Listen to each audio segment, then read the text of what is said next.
This is the first lecture on basics of graph. एक example के through समझते हैं ग्राफ होता क्या है। जैसे अगर हमारे पास 4 आइलैंड्स हैं A B C D, तो ये जो चारों आइलैंड्स हैं ये एक दूसरे से कनेक्टेड हैं कुछ ब्रिजेस के थ्रू। जैसे A B से कनेक्टेड है, B C से, C D से, B D से, D A से। हम ऐसा भी बोल सकते हैं A D से कनेक्टेड है या फिर D A से कनेक्टेड है। अब यहाँ पर कंडीशन ये होती है कि जिस आइलैंड से हम स्टार्ट कर रहे हैं उसी से हमें एंड करना है। मतलब अगर आपने चलना स्टार्ट किया है ए से, तो आपको जो भी रास्ता आप यूज़ करोगे आप वापस ए पर ही आओ। तो यहाँ दो कंडीशन होती है, जिससे स्टार्ट करो उसी आइलैंड पे वापस आना है, और जो भी रास्ता आप चुनोगे वो रास्ते में हम सारे ब्रिजेस को एक बार तो उस ब्रिज से चलें ही, सभी ब्रिजेस से एक एक बार तो चलना ही है। तो जैसे अगर मैंने ए से स्टार्ट किया तो मैं देखूँगी ए से मैं बी पे आई, फिर सी पे आई, डी पे आई, फिर वापस ए पे गई। लेकिन ये बीच का ब्रिज तो रह ही गया, ए और डी वाला। तो ये चीज़ समझ आ रही है कि हम एक टाइम पर कोई एक ही कंडीशन फुलफ़िल कर पाएंगे। या तो हम जहाँ से स्टार्ट किए हैं उसी पर वापस आ पाएंगे, या फिर हम सारे ब्रिजेस को एक एक बार टच कर कर सोर्स से डेस्टिनेशन पे पहुंच जाएंगे। तो यहाँ पर ये बोला जा रहा है कि सारी कंडीशंस, दोनों कंडीशंस को आप एक ही टाइम पे फुलफ़िल नहीं कर सकते हो। अब जो हम आइलैंड्स अभी तक पढ़ रहे थे, उन आइलैंड्स को हम बोल सकते हैं ऑर्डर, पॉइंट, जॉइंट, नोड या वर्टेक्स और वर्टाइसेस। और जो अब ब्रिज पढ़ रहे थे उसे हम बोलते हैं line, arc, branch, size, edge या फिर एजेस। अब हम समझते हैं कि ग्राफ को रिप्रेजेंट कैसे करते हैं। ग्राफ को रिप्रेजेंटेशन के लिए हम यूज़ करते हैं वी और ई। वी मतलब वो जितने भी आइलैंड्स हम अभी देख रहे थे उन सभी का सेट, और ई मतलब जितने भी ब्रिजेस हमने देखे उन सब का सेट। तो हम बोल सकते हैं सेट ऑफ वर्टाइसेस और सेट ऑफ एजेस। तो ग्राफ जी एक्चुअली एक कलेक्शन होता है सेट ऑफ वर्टाइसेस का और सेट ऑफ एजेस का। एग्जाम्पल के लिए ये हमारे पास फिगर 1 है। यहाँ पर हमने ये जो फिगर 1 है इसमें कितनी वर्टेक्स बनाई है, V1, V2, V3, V4, V5, और कितनी एजेस हैं, E1, E2, E3, E4, E5, E6, E7। तो V यानी कि सेट ऑफ वर्टाइसेस होता है, यहाँ पर हमारे पास में 5 वर्टाइसेस हैं, और E मतलब होता है सेट ऑफ एजेस, यहाँ पर हमारे पास 7 एजेस हैं। तो सबसे पहले समझते हैं कि अनडायरेक्टेड ग्राफ क्या होता है। अब अनडायरेक्टेड ग्राफ का मतलब ये है कि इस ग्राफ में जो एज होगी वो ऐसे वर्टाइसेस के पेयर से बनी होगी जो अनऑर्डर्ड होंगे। अनऑर्डर्ड पेयर ऑफ वर्टाइसेस के साथ यहाँ पर सारी एजेस एसोशिएट होंगे। एग्जाम्पल के लिए जैसे यहाँ पर ये जो एज E1 है ये किसके साथ एसोशिएट या जुड़ी हुई है, V1 और V2 के साथ। तो ये जो V1 V2 है ये अनऑर्डर्ड पेयर है, मतलब इनका ऑर्डर नहीं है। आप इसे V1 V2 भी लिख सकते हो, या फिर आप इसे V2 पीछे V2 यहाँ पे लिखा कैसे है, V1 से V2। यहाँ पर ये जो एज है E1 ये एसोशिएट है unordered pair of vertices. In vertices को हम अनऑर्डर्ड पेयर क्यों बोल रहे हैं, पहली बात यहाँ पे 2 वर्टाइसेस हैं तो ये पेयर हो गया। अनऑर्डर्ड इसलिए बोल रहे हैं क्योंकि अगर आप ऐसा भी लिखोगे, ये जो एज E1 है ये V2 से E1 गई है, या फिर V1 से V2 गई, आप कुछ भी बोल सकते हो। तो हम बोल सकते हैं कि E1 is an edge from V1 to V2, या फिर हम ऐसा भी बोल सकते हैं E1 is an edge from V to V1। Then आता है डायरेक्टेड ग्राफ। डायरेक्टेड ग्राफ में हर एज जो है वो एसोशिएट होती है ऑर्डर्ड पेयर ऑफ वर्टाइसेस के साथ, मतलब आप यहाँ ऑर्डर चेंज नहीं कर सकते। एग्जाम्पल के लिए E1 is an edge that is associated with vertices from vertices V1 to V2। लेकिन आप ऐसा नहीं बोल सकते कि जो E1 एज है वो V2 से V1 है। अब समझते हैं कि सेल्फ लूप क्या होता है। सेल्फ लूप का मतलब है वो एज जिसके एंडिंग और स्टार्टिंग वर्टाइसेस सेम हो। तो जैसे यहाँ पर देखा जाए तो जो E3 एज है इसकी स्टार्टिंग वर्टेक्स कौन है, V3, और एंडिंग वर्टेक्स भी कौन है, V3। फिर तो फाइनली जो डेफिनीशन होगी ग्राफ की वो हमने अभी तक जो पढ़ी थी वो थी set of vertices and set of edges का कलेक्शन कहलाता है ग्राफ। बट एक दूसरी चीज़ है वो है कि यहाँ पर एक ट्रांजिशन फंक्शन भी होता है। तो जो फाइनल डेफिनेशन होगी ग्राफ की वो होगी कि graph is a set of collection of set of vertices and set of edges and transition function. तो सेट ऑफ वर्टाइसेस हमें पता है V1 से V5 थे और एजेस E1 से E7 थे। ट्रांजिशन फंक्शन का मतलब है कि ये हमें सारे ट्रांजिशंस दिखाता है कि जो एजेस हैं उनकी स्टार्टिंग और एंडिंग वर्टेक्स कौन है। तो इसको लिखने का जो जनरल नोटेशन होता है वो होता है E is an edge from one vertex to another vertex. So E1 हम देख सकते हैं, अभी हम डायग्राम में देखते हैं। ये जो डायग्राम है इस डायग्राम में देखा जाए तो जो E1 है ये एक एज है वर्टेक्स V1 और V2 के बीच में है। ये ध्यान से देखा जाए तो ये एक अनडायरेक्ट, यहाँ पर डायरेक्शन प्रोवाइड नहीं किया है। तो हम ऐसा भी लिख सकते हैं E1 जो एज है वो V1 से V2 है या फिर V2 से V1, आप कुछ भी लिख सकते हो। तो फिर यहाँ पर हमने लिखा है कि V1 से V2 या फिर हम V2 से V1 भी लिख सकते हैं। ऐसे हमने सभी को मेंशन कर दिया है। और जो यहाँ पर सेल्फ लूप था, तो ये जो E3 था ये सेल्फ लूप था। यहाँ पर ये जो E3 है ये सेल्फ लूप किस में था, V3 से। तो ये E3 को हमने लिखा V3 इंटू V3, E3 को लिखा V3 इंटू V3। फिर ऐसे हमने सभी मेंशन कर दिए। तो जो ट्रांजिशन फंक्शन होता है इसका मतलब है कि हर एज के पास में अगर हम अनडायरेक्टेड ग्राफ की बात कर रहे हैं तो यहाँ पर ट्रांजिशन फंक्शन की डेफिनेशन हो जाएगी कि हर एज जो है वो अनऑर्डर्ड पेयर ऑफ वर्टाइसेस के साथ जुड़ा हुआ है। और डायरेक्टेड ग्राफ के लिए ट्रांजिशन फंक्शन की डेफिनेशन हो जाएगी हर एज जुड़ा हुआ है ऑर्डर्ड पेयर ऑफ वर्टाइसेस के साथ। सो इंसिडेंट पॉइंट क्या होता है? इंसिडेंट पॉइंट का मतलब होता है कि वो पॉइंट जहाँ पर एक वर्टेक्स और एक एज मीट कर रहे हो। तो मतलब meeting point of vertex and edge is called edge incident point. And vertices का क्या मतलब है? हमें पता है कि जो हर एज होता है यानी हर ब्रिज जो होता है उसके छोर होते हैं। तो हर एज एसोसिएट होता है अनऑर्डर्ड पेयर ऑफ वर्टाइसेस के साथ, तो उन्हें हम बोलते हैं एंड वर्टाइसेस। हो सकता है यहाँ पर अभी हम अनऑर्डर्ड ग्राफ पढ़ रहे हैं इसीलिए हमने यहाँ पर अनऑर्डर्ड पेयर ऑफ वर्टाइसेस बोले हैं। यहाँ ऑर्डर्ड पेयर ऑफ वर्टाइसेस भी आ सकते हैं। तो E5 के एंड वर्टाइसेस कौन से हैं? V4 है और V5 है। फिर आता है लूप और सेल्फ लूप। अगर एंड वर्टाइस सेम हो तो उस एज को लूप बोला जाता है। जैसे यहाँ पर E3 है तो E3 में हमारे पास जो स्टार्टिंग वर्टेक्स और एंडिंग वर्टेक्स है वो दोनों ही V3 है, ये दोनों सेम है, इसलिए ये कहलाया जाएगा सेल्फ लूप।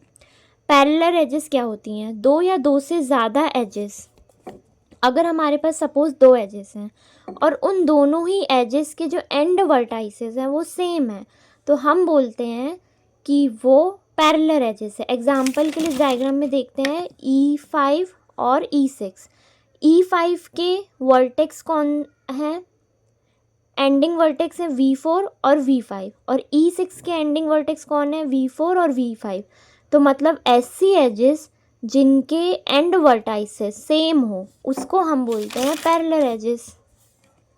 तो इसको लिखने का तरीका है ये, E5 is parallel to E6 क्योंकि इनके एंड वर्टाइसेस सेम। अब एक क्वेश्चन, यहाँ पर ये हमें डायग्राम दिया गया है।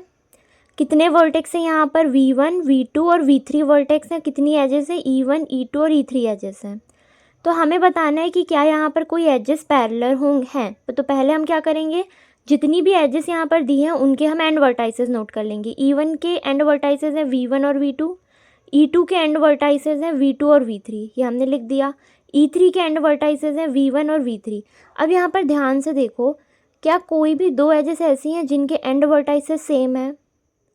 तो यहाँ पर ऐसी कोई भी दो एजेस नहीं है जिनके एंड वर्टाइसेस सेम है। तो यहाँ पर हम बोलेंगे कि यहाँ पर कोई भी पैरेलल एजेस नहीं है। अब आते हैं डिग्री या वैलेंसी पर। डिग्री और वैलेंसी को हम डिनोट करते हैं डिग्री ऑफ वर्टेक्स यानी कि DV ऑफ I। सो इसकी डेफिनेशन होती है कि कितने नंबर ऑफ़ एजेस एक वर्टेक्स से जुड़े हैं। एक वर्टेक्स से जितने भी नंबर ऑफ़ एजेस जुड़े होंगे उसे हम बोलते हैं उसकी डिग्री। तो इस डायग्राम में जो वर्टेक्स V1 है इसकी डिग्री देखेंगे तो इससे कितने एजेस जुड़े हैं, केवल E1 जुड़ा है, तो हमने इसकी डिग्री लिख दी 1। फिर आते हैं V2 पे। V2 से कितने एजेस जुड़े हैं, 3 एजेस, E1, E2 और E7। तो हमने V2 की डिग्री लिख ली 3, E1, E2, E7।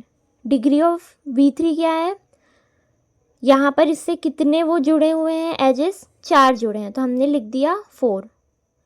फिर आते हैं V4 पर। अब V4 में कितनी नंबर ऑफ़ एजेस जुड़ी हैं इससे, तो V4 से जो नंबर ऑफ़ एजेस जुड़ी हुई हैं वो है E4, E5 और ये E6, तो यहाँ पे 3 लिख दिया। और डिग्री ऑफ V5 यानी कि V5 की डिग्री कितनी है, E5, E6, E7। फिर आते हैं पेंडेंट वर्टेक्स। कोई वर्टेक्स की डिग्री अगर 1 होगी तो उससे बोलते हैं पेंडेंट वर्टेक्स। जैसे इस वाले डायग्राम में, इस वाले ग्राफ में क्या हुआ है कि यहाँ पर जो वर्टेक्स V1 है इसकी डिग्री क्या है, 1 है, मतलब इससे केवल एक ही एज जुड़ा है, तो ये है पेंडेंट वर्टेक्स हमारा। तो V1 is a pendant vertex. Isolated vertex का मतलब है कोई ऐसा वर्टेक्स जिसकी डिग्री जुड़ी हुई, मतलब जिसकी डिग्री 0 हो। तो जैसे सपोज़ मैंने यहाँ पर लिख लिया कोई भी वर्टेक्स है, अब इससे कोई भी एज नहीं जुड़ी है, क्योंकि इससे कोई भी एज नहीं जुड़ी है तो इसलिए इसकी डिग्री कितनी होगी, 0। तो ये हो गया आइसोलेटेड वर्टेक्स। अब यहाँ पर एग्जाम्पल के लिए हमारे पास ये एक ग्राफ दिया हुआ है, यहाँ पर है V1, V2, V3, V4, ये सभी एक दूसरे से जुड़े हुए हैं किसी तरीके से, लेकिन जो V5 है ये किसी से भी नहीं जुड़ा।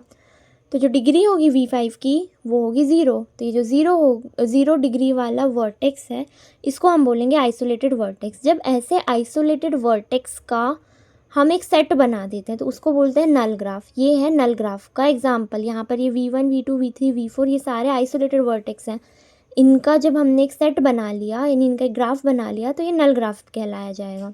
जल्दी से रिवाइज करते हैं। पैरेलल एजेस का क्या मतलब होता है, पैरेलल एजेस का मतलब होता है वो एजेस जिनके एंडिंग वर्टाइसेस सेम हो। आइसोलेटेड वर्टेक्स का क्या मतलब है, आइसोलेटेड वर्टेक्स का मतलब है वो वर्टेक्स जिसकी डिग्री 0 हो। नल ग्राफ का क्या मतलब है, आइसोलेटेड वर्टेक्स का set is called edge null graph. फिर अब हम एक नया कॉन्सेप्ट समझते हैं। हम क्या करेंगे कि जो डायग्राम दिया हुआ था हमें पीछे, हम उसमें सभी की डिग्रीज़ को आपस में ऐड करेंगे। तो ये जो डायग्राम हमें यहाँ पे बनाया था हमने V1, V2, V3, V4, V5 वाला, इनकी जितनी भी डिग्रीज़ थी इन्हें हम क्या करेंगे, ऐड करेंगे। तो हमने इन्हें सभी को ऐड किया तो हमें क्या मिले, जो टोटल नंबर ऑफ़ डिग्रीज़ थी वो 14 थी। अगर हम इसे ध्यान से समझें तो हम इसे 2 × 7 भी लिख सकते हैं। और अगर ध्यान से देखा जाए तो ये जो 7 है इसका क्या मतलब है, ये 7 दरअसल नंबर ऑफ़ एजेस है। तो मतलब जब हम सभी डिग्रीज़ को, एक ग्राफ की सभी डिग्रीज़ को ऐड करते हैं तो उसके बाद जो आंसर आता है, वो जो आंसर होता है वो जितनी भी एजेस होती हैं ग्राफ में उसका डबल होता है। तो थ्योरम ऐसा बोलता है कि जो सम ऑफ डिग्री होता है, sum of degree of all vertices, सारी वर्टाइसेस की जो डिग्री का सम होगा is equal to what, it will be equal to the number of edges into 2। So sum of degree of all vertices मतलब आप सारी डिग्रीज का सम कर लो, जो आंसर होगा वो क्या होगा, जितनी भी एजेस होगी उसका डबल होगा। तो यहाँ पे जैसे आई डिग्रीज़ का सम 14 आया, तो हम देखते हैं इस ग्राफ में कितनी एजेस थी। तो ध्यान से अगर देखा जाए तो यहाँ पर ग्राफ में कितनी एजेस थी, 7 एजेस थी। तो मतलब जो सम आया डिग्री का वो ट्वाइस होगा नंबर ऑफ़ एजेस के। और इसका लॉजिकल रीजनिंग ये है इसके पीछे कि आप जब भी कोई एक एज ऐड करते हो तो उससे पूरे ग्राफ को कितनी डिग्री मिलेगी, 2 डिग्री मिलेगी, इसीलिए ये ट्वाइस होता है। इसका रीज़न ये होता है कि हर एज 2 डिग्री देता है। एग्जाम्पल के लिए कि जैसे अभी हमारे ग्राफ में V1 और V2 बचते हैं, तो डिग्री कितनी होगी, V1 की डिग्री 1 होगी, V2 की डिग्री भी 1 होगी, तो टोटल डिग्री 2 होगी। मान लो हमने अगर एक नई वर्टेक्स ऐड कर दी ऐसे, ये जैसे हमने यहाँ ऐड की V3, तो V3 क्या करेगा, ये 2 डिग्री और ऐड कर देगा। मतलब हमने एक नया वर्टेक्स ऐड किया है और एक एज भी ऐड है, तो मेनली ये जो एज ऐड हुई है इसके कारण क्या हुआ है, 2 की डिग्री बढ़ी है। फिर तो ये हमारा जो थ्योरम है, इससे हम और भी कुछ फर्दर डिराइव कर सकते हैं कि अब हमने जैसे देखा कि जो सम ऑफ डिग्री हुआ, सारी डिग्रीज का सम हुआ, उसके बाद जो आंसर आ रहा है वो 2 इंटू समथिंग आ रहा है। तो हमें पता है सभी कुछ जो डिवाइड हो सकता है 2 से या 2 का मल्टीपल होता है, वो कैसा नंबर होता है, वो इवन नंबर होता है। तो मतलब जब आप सारी डिग्रीज़ को समेशन करोगे तो उसका जो आंसर होगा वो एक इवन नंबर होगा। तो मतलब ये जो राइट हैंड साइड है ये इवन नंबर है, तो ऑब्वियसली लेफ्ट हैंड साइड भी इवन नंबर होगी। अब हमें पता है कि जितनी भी वर्टेक्स हम लिख रहे हैं, इन वर्टेक्स की डिग्रीज़ का जो आंसर है वो कुछ नंबर ऑड हो सकते हैं और कुछ नंबर इवन हो सकते हैं। जैसे हमने यहाँ पे देखा था कि यहाँ पर ऑड नंबर कौन कौन से हैं, 1 है, 3, 3, 3 और इवन नंबर है 4। तो मतलब कुछ डिग्रीज़ ऑड होंगी और कुछ डिग्रीज़ इवन होंगी। तो इससे हमें ये समझ आ रहा है कि अगर इधर पे जो नंबर्स लिखे हैं वो इवन हैं, तो इधर वाले नंबर भी इवन होने चाहिए, क्योंकि हमें पता है अगर यहाँ ऑड हुआ और यहाँ इवन है तो उनका एडिशन तो ऑड आंसर आएगा। तो मतलब जो number of odd degree vertices होंगे वो भी इवन होने चाहिए। तो एक दूसरा थ्योरम हमें मिलता है। यहाँ पे देखो इवन डिग्री वर्टेक्स का क्या मतलब है, जैसे V3 की डिग्री क्या है, 4 है, तो ये होगा इवन डिग्री वर्टेक्स। यहाँ पर V5 देखते हैं, V5 की डिग्री कितनी है, V5 की डिग्री 3 है, तो ये होगी ऑड डिग्री वर्टेक्स।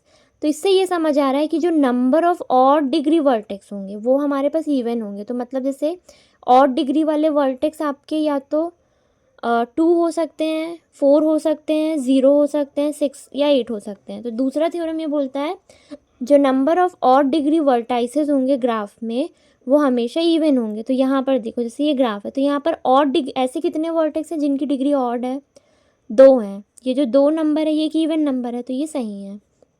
फिर ये जो ग्राफ है इसमें number of odd degree vertices कितने हैं, मतलब ऐसी कितने वर्टेक्स हैं जिनकी डिग्री ऑड है, 1 और ये 3। तो मतलब ऐसे केवल 2 ही वर्टेक्स हैं जिनकी डिग्री ऑड है। अब इस वाले में देखते हैं, तो यहाँ पर number of odd degree vertices है ही नहीं, तो हमें ये समझ आ गया। अब उसके बाद में एक कॉन्सेप्ट जो और याद रखना ज़रूरी है वो ये है कि हर लूप जो होता है वो 2 डिग्री देता है। आप ऐसा मत समझ लेना कि जैसे अगर हमने यहाँ पर एक लूप बनाया है तो ये सिर्फ 1 डिग्री देगा, नहीं, ये भी 2 डिग्री देता है। फिर अब हम समझते हैं कि कितने टाइप्स ऑफ ग्राफ होते हैं। सो मेनली जो टाइप्स ऑफ ग्राफ होते हैं वो इस चीज़ से कैटेगराइज किए जाते हैं कि उसमें सेल्फ लूप है और पैरेलल एजेस हैं कि नहीं। तो जो हम डिफ़ॉल्ट यहाँ पर पढ़ेंगे और अगर आपको मेंशन नहीं किया जाए स्पेसिफिकली तो आप हमेशा कंसिडर करोगे कि वो सिंपल ग्राफ है। सिंपल ग्राफ में ना सेल्फ लूप होता है ना पैरेलल एजेस होती हैं। एग्जांपल ये यहाँ ना सेल्फ लूप है, मतलब ना ऐसा कोई लूप है, ना कोई पैरेलल एजेस हैं। मल्टीग्राफ क्या होता है, मल्टीग्राफ में सेल्फ लूप तो नहीं होता बट पैरेलल एजेस होती हैं, जैसे ये है, यहाँ पर पैरेलल एजेस हैं, एंडिंग वर्टाइसेस सेम है। सूडोग्राफ में क्या होता है, सेल्फ लूप भी होता है और पैरेलल एजेस भी होती हैं। तो यहाँ पे देखो सेल्फ लूप भी है और पैरेलल एजेस भी हैं। एक नया थ्योरम और जो है वो ये बोलता है कि जैसे यहाँ पर एग्जाम्पल के लिए देखो, यहाँ पर एक ग्राफ दिया है, इसमें कितने वर्टाइसेस हैं, यहाँ पर टोटल 4 वर्टाइसेस हैं, ठीक। तो अब ये जो 4 वर्टाइसेस हैं इसमें कोई एक पर्टिकुलर वर्टेक्स की जो डिग्रीज़ हैं, हम उस एक पर्टिकुलर वर्टेक्स की डिग्री की बात कर रहे हैं, तो हम ये जानना चाह रहे हैं कि ऐसे 4 वर्टेक्स वाले ग्राफ में मैक्सिमम डिग्री कितनी जा सकती है। तो हम पहले देखते हैं, हमने एक ऐसे ही एग्जाम्पल बना लिया 4 वर्टेक्स को लेकर, यहाँ पर सबकी डिग्री 0 है। फिर हो सकता है किसी की डिग्री 1 हो, किसी वर्टेक्स की डिग्री, तो यहाँ 2 वर्टेक्स हैं, इनकी डिग्री 1 1 है, 2 भी हो सकती है, 3 भी। अब ध्यान से सोचो, अब इसके बाद में और कहीं कनेक्शन नहीं कर सकते, हम अभी सिर्फ सिंपल ग्राफ की बात कर रहे हैं। तो सिंपल ग्राफ में आप ना सेल्फ लूप बना सकते हो ना पैरेलल एडजस्ट कर सकते हो। तो जो लास्ट ग्राफ बनेगा वो ये बनेगा, और यहाँ पर जो मैक्सिमम डिग्री गई है वो 3 गई है। तो एक सिंपल ग्राफ में जो मैक्सिमम डिग्री होगी वो हमेशा लेस देन और इक्वल टू n-1 होगी, मतलब जितने भी टोटल नंबर ऑफ वर्टेक्स होंगे उससे एक कम होगी। तो जो मैक्सिमम डिग्री है वो n, अगर नंबर ऑफ वर्टेक्स n है तो जो मैक्सिमम डिग्री है वो n-1 हो सकती है, या तो उससे छोटी होगी, या तो बराबर या तो छोटी। फिर एक थ्योरम और है। अब कितने अभी हमने क्या पढ़ा, मैक्सिमम डिग्री कितनी हो सकती है। अब हम पढ़ेंगे कि मैक्सिमम नंबर ऑफ एजेस कितने हो सकते हैं। तो हमें पता है अगर हमारे पास n = 4 है, मतलब 4 वर्टेक्स हैं, तो 4 वर्टेक्स के लिए जो सबसे आखिरी डायग्राम बनेगा, मतलब आप जहाँ पर सभी पॉसिबल कनेक्शंस कर लो, तो फिर उसके बाद में हमें ये वाला ग्राफ मिलेगा। तो आप ध्यान से देखो कि यहाँ पर जो डिग्री है, यहाँ पर जो डिग्री है सारे वर्टेक्स की वो हमने नोट करके लिख दी है n-1 n-1। हमने जस्ट अभी क्या फॉर्मूला पढ़ा था कि सारी वर्टेक्स की डिग्रीज का समेशन करने पर हमें मिलता है 2 × e मिलता है।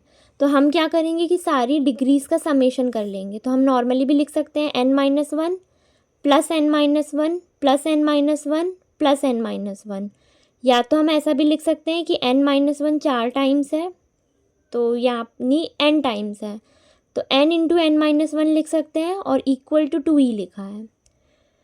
फिर हम क्या करेंगे, 2 को नीचे शिफ्ट कर देंगे। तो जो जनरल फॉर्मूला बना है मैक्सिमम नंबर ऑफ एजेस का in a simple graph will be equal to n-1/2 के इक्वल होगा, या तो इससे छोटा होगा। और अगर नंबर ऑफ एजेस इससे ज़्यादा हुई तो वो सिंपल ग्राफ तो नहीं होगा, क्योंकि आप भी सोचो अगर जो एजेस हैं वो इस नंबर से ज़्यादा हैं तो क्या पॉसिबिलिटी है कि यहाँ पर क्या चीज़ बनाई गई होगी। ऑब्वियस सी बात है, या तो सेल्फ लूप बनाया होगा या पैरेलल एजेस बनाई होंगी, तभी एजेस बढ़े हैं।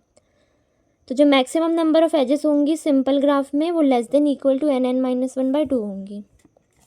फिर एक नोट करने वाला पॉइंट ये है कि अगर जो डिग्री है सारे वर्टाइसेस की, सारी वर्टाइसेस की डिग्री अगर n-1 है तो मतलब वहाँ पर एग्जैक्टली n-1/2 एजेस होंगी। मतलब हम ये बोल रहे हैं कि अगर सारे वर्टेक्स की डिग्री n-1 है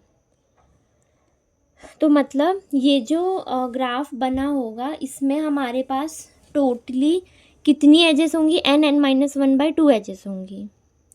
मतलब हम ये लास्ट ग्राफ की बात कर रहे हैं इसीलिए। अब जैसे एग्जांपल के लिए हमें एक ग्राफ दिया है, उसमें नंबर ऑफ वर्टेक्स 10 है और बोला गया कि सभी वर्टेक्स की डिग्री है n-1 यानी 9।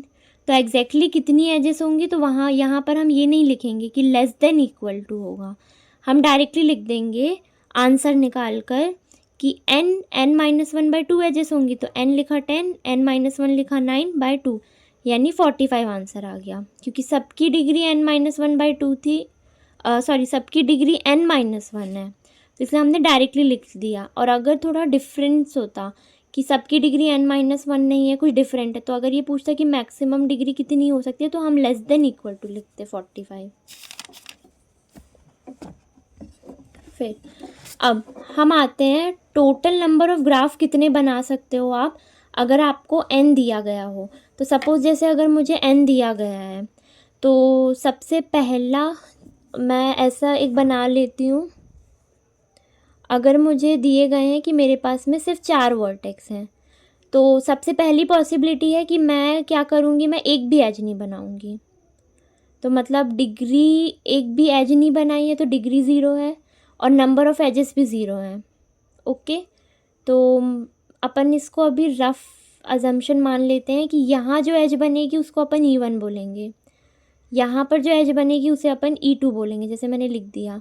यहाँ जो एज बनाएंगे उसे E3 बोलेंगे, यहाँ वाली E4, यहाँ वाली E5, यहाँ वाली E6। तो मैंने ये लिख दिया है। तो अपन बस देखेंगे कि हम अगर 0 लिखा है उस एज के नीचे तो मतलब उस पर्टिकुलर डायग्राम में वो एज नहीं बनाई, और 1 लिखा है तो मतलब एज प्रेजेंट है।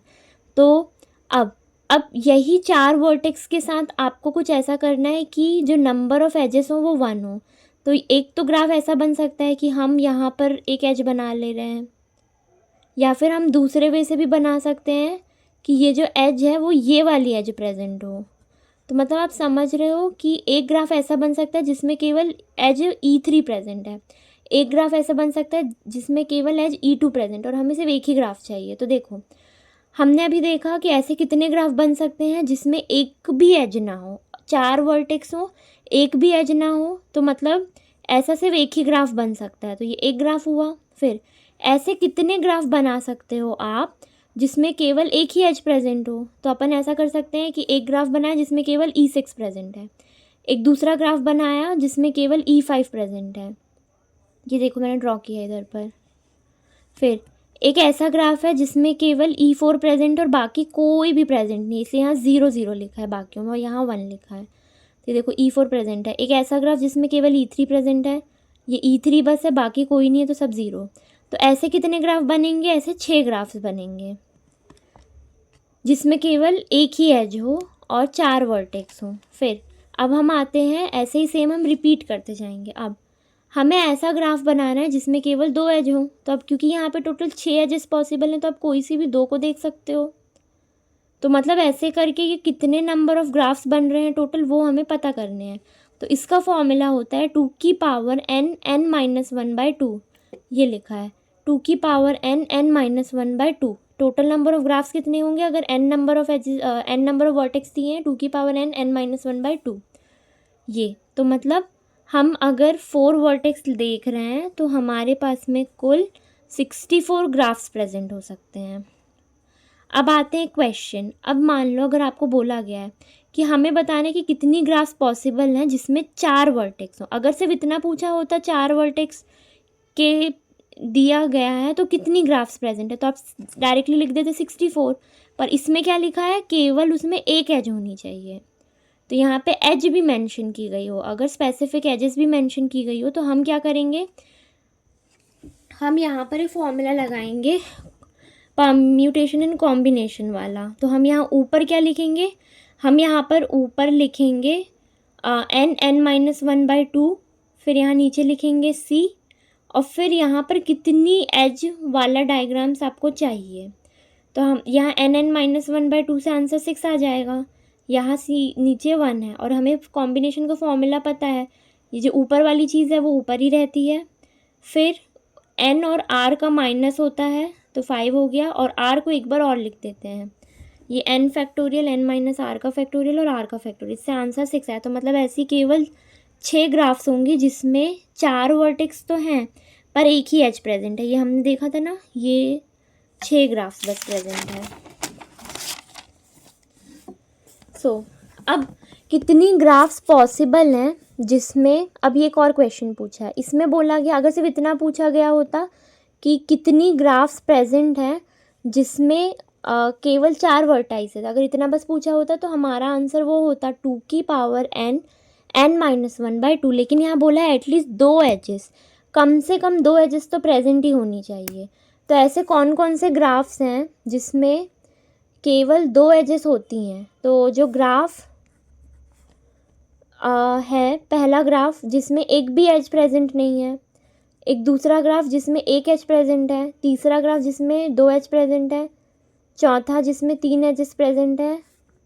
तो हमारे पास जो टोटल नंबर ऑफ ग्राफ्स हैं वो ऐसे जा सकते हैं। हमने देखा था ना टोटल लास्ट तक कितनी एजेस हो सकती हैं, ये 6 वाली हमने देखा था। तो हमें क्या करना होगा कि हमें पता है जो टोटल ग्राफ्स हैं वो ये होंगे 6C0, 6C1, 6C2, 6C, हमने फॉर्मूला पढ़ा था ना n n-1/2 combination number of edges. तो हमारे पास जो नंबर ऑफ ग्राफ्स होंगे उसमें कुछ ग्राफ ऐसे होंगे जिसमें एक भी एज नहीं है, कुछ में एक एज होगी, कुछ में 2, कुछ में 3, 4, 5, 6 ऐसी, और इन सब का एडिशन करने पर आ रहा होगा 2 की पावर n n-1/2 ग्राफ्स। तो हमें आंसर क्या निकालना है? हमें आंसर निकालना है जिनमें सिर्फ एटलीस्ट 2 एजेस तो प्रेजेंट हो। तो मतलब हमें ये वाले नहीं चाहिए, हमें ये 2 हटाने पड़ेंगे। तो इन 2 को हटाने के लिए आप क्या कर सकते हो कि जो टोटल नंबर ऑफ ग्राफ्स हैं उसमें इन 2 को माइनस कर दो, 6C0, 6C1। फिर अब एक क्वेश्चन करते हैं। तो एक ग्राफ दिया है, इस ग्राफ में बोला गया है कि जो ऑर्डर है वो 14 है और साइज़ 27। हमने स्टार्टिंग में पढ़ा था ऑर्डर का मतलब होता है वर्टेक्स और साइज़ का मतलब होता है एजेस। तो हमने लिख लिया n14 है, एजेस 27 है। फिर इसमें बोला गया कि जो डिग्री है ईच वर्टेक्स ऑफ ग्राफ की वो 3, 4 और 5 है। तो मतलब जो वर्टेक्स की डिग्रीज हैं वो या तो 3 हो सकती है, या तो 4 हो सकती है, या तो 5 हो सकती है, ना इससे कम ना इससे ज़्यादा। तो अब इसमें बता दिया गया कि 6 वर्टाइसेस ऐसे हैं जिनकी डिग्री 4 है, और 6 वर्टाइसेस ऐसे हैं जिनकी डिग्री 4 है। ठीक, तो इसमें पूछा गया कि अगर 6 वर्टाइसेस हैं उनकी डिग्री 4 है, तो ऐसे कितने वर्टाइसेस होंगे जिनकी डिग्री 5 हो और 3 हो। तो हमें पता है overall total number of vertices तो कितने थे, 14 हैं, एजेस 27 हैं। तो अगर 6 वर्टाइसेस की डिग्री 4 है तो कुछ वर्टाइसेस ऐसे होंगे जिनकी डिग्री 3 होगी और कुछ ऐसे होंगे जिनकी डिग्री 5 होगी। तो हम ऐसा लिख सकते हैं, हमें फॉर्मूला याद है कि जो समेशन होगा सारे वर्टाइसेस की डिग्री का वो 2e के बराबर होता है। तो हमें क्या करना पड़ेगा, अब क्योंकि 6 वर्टाइसेस हैं उनकी डिग्री 4 है, तो टोटल 4 डिग्री वाले कितने वर्टाइसेस होंगे, 28 होंगे, यानी 6 × 4 होंगे। फिर 3 डिग्री वाले कितने वर्टाइसेस हैं, अब अपन रफ अजम्पशन मान के चल लेते हैं कि 3 डिग्री वाले वर्टाइसेस x हैं। तो टोटल हमारे पास कितने वर्टेक्स थे, 14 थे। ठीक, 14 में से 4 डिग्री वाले कितने वर्टेक्स हैं, 6। 3 डिग्री वाले कितने वर्टेक्स हैं, x। तो 5 डिग्री वाले कितने वर्टेक्स होंगे, 14 - 6 - x होंगे, यानी कि 8 - x होंगे। तो हम क्या करेंगे, 3 डिग्री वाले vertex into number of vertex, ये किया हमने 3 × x, फिर 8 - 5 इंटू 8 - x इंटू 5, और यहाँ पर हमने टोटल नंबर ऑफ एजेस लिख दी। फिर हमें इसे सॉल्व करना है, 6 × 4 24, x इंटू 3 लिखा हमने, 3x प्लस का साइन है, तो 8 × 5 = 40, 5 - 5x, और यहाँ पर 54 हो गया। फिर 64 और 40 प्लस होके कितना हुआ, 64, और 54 इधर आ गया, 3x और 5x उस साइड चले गए। तो ये पूरा सॉल्व करने पर हमें क्या मिला है, x की वैल्यू मिली है 5। ठीक, अब x की वैल्यू 5 है, तो मतलब ऐसे वर्टेक्स जिनकी डिग्री 3 हो, ऐसे केवल 5 वर्टेक्स हैं। हमने यहाँ x डायरेक्टली, x की जगह हम 5 लिख सकते हैं। और ऐसे कितने वर्टेक्स होंगे जिनकी डिग्री 5 है, तो वो हम इस फॉर्मूले में x की वैल्यू पुट करके निकाल सकते हैं। 8 - 5 यानी कि 3 वर्टेक्स ऐसे होंगे जिनकी डिग्री 5 है, और 5 वर्टेक्स ऐसे होंगे जिसकी डिग्री 3 है।